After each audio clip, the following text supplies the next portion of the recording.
American president Donald ട്രംപിന്റെ Gulf സന്ദർശന വേളയിലും തന്റെ ഗൾഫ് സന്ദർശനം പൂർത്തീകരിച്ച് അമേരിക്കൻ പ്രസിഡന്റ് ഡൊണാൾഡ് ട്രംപ് മടങ്ങിയ തൊട്ടടുത്ത ദിവസങ്ങളിലുമായി ഇസ്രായേൽ ഏകദേശം 500-ൽ കൂടുതൽ ഫലസ്തീനികളെയാണ് വധിച്ചിരിക്കുന്നത്.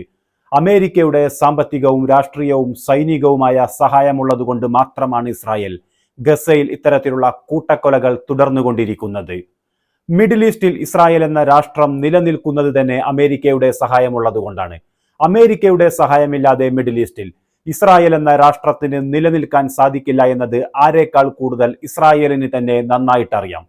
എന്നിട്ടും തന്റെ ഗൾഫ് സന്ദർശന വേളയിൽ സൗദി അറേബ്യ, UAE, ഖത്തർ എന്നീ 3 രാഷ്ട്രങ്ങൾ അമേരിക്കയുമായി $3 ട്രില്യൺ വിവിധ കരാറുകളിലാണ് ഇപ്പോൾ ഒപ്പുവെച്ചിരിക്കുന്നത്. $3 ട്രില്യൺ എത്ര ലക്ഷം കോടി ഇന്ത്യൻ രൂപയാണ് എന്നത് അറിയാവുന്നവർ കമന്റ് ബോക്സിൽ ഒന്ന് ടൈപ്പ് ചെയ്യുക. അമേരിക്കൻ പ്രസിഡന്റ് ഡൊണാൾഡ് ട്രംപിന്റെ ഗൾഫ് സന്ദർശനവുമായി ബന്ധപ്പെട്ട് ഇറാൻ പരമോന്നത നേതാവായ ആയാത്തുള്ള അലി ഖാംനെയി പ്രതികരണവുമായി കഴിഞ്ഞ ദിവസം രംഗത്ത് വന്നിരുന്നു. മേഖലയിൽ സമാധാനം കൊണ്ടുവരുമെന്നാണ് ട്രംപ് പറയുന്നത്. ഇത് കളവാണ്. ഇപ്പോൾ ഇസ്രായേൽ നടത്തിക്കൊണ്ടിരിക്കുന്ന കൂട്ടക്കൊലയ്ക്ക് എല്ലാവിധ സഹായങ്ങളും ചെയ്തു കൊടുക്കുന്നത് അമേരിക്കയാണ്. ഇസ്രായേലിനു വേണ്ടി ബോംബുകൾ നൽകുന്നത് അമേരിക്കയാണ് എന്നാണ് ഇറാൻ പരമോന്നത നേതാവായ അയാത്തുള്ള അലി ഖാംനെയി പ്രതികരിച്ചത്. മേഖലയെ ബാധിച്ച അപകടകരമായ ഒരു ക്യാൻസറാണ് ഇസ്രായേൽ എന്ന സയനിസ്റ്റ് രാഷ്ട്രം.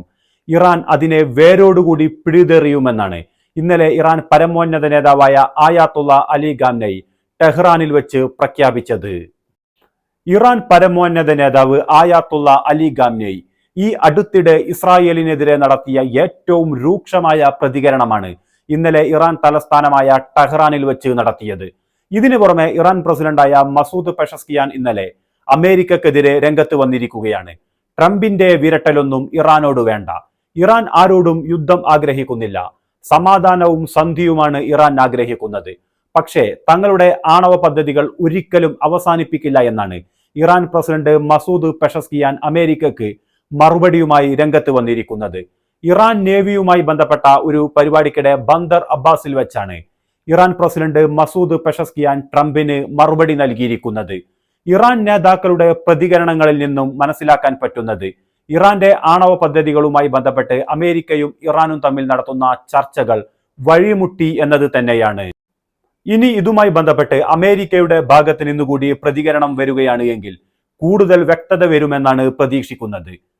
യമനിലെ ഹൂത്തികളും ഇസ്രായേലും തമ്മിലുള്ള സംഘർഷത്തിലേക്ക് വരികയാണ് എങ്കിൽ ഇന്നലെ യമനിൽ നിന്നും ഹൂത്തികൾ ഇസ്രായേലിന്റെ ബെൻഗുരിയോൺ എയർപോർട്ടിന് നേർക്ക് 2 മിസൈലുകളാണ് തൊടുത്തുവിട്ടത്.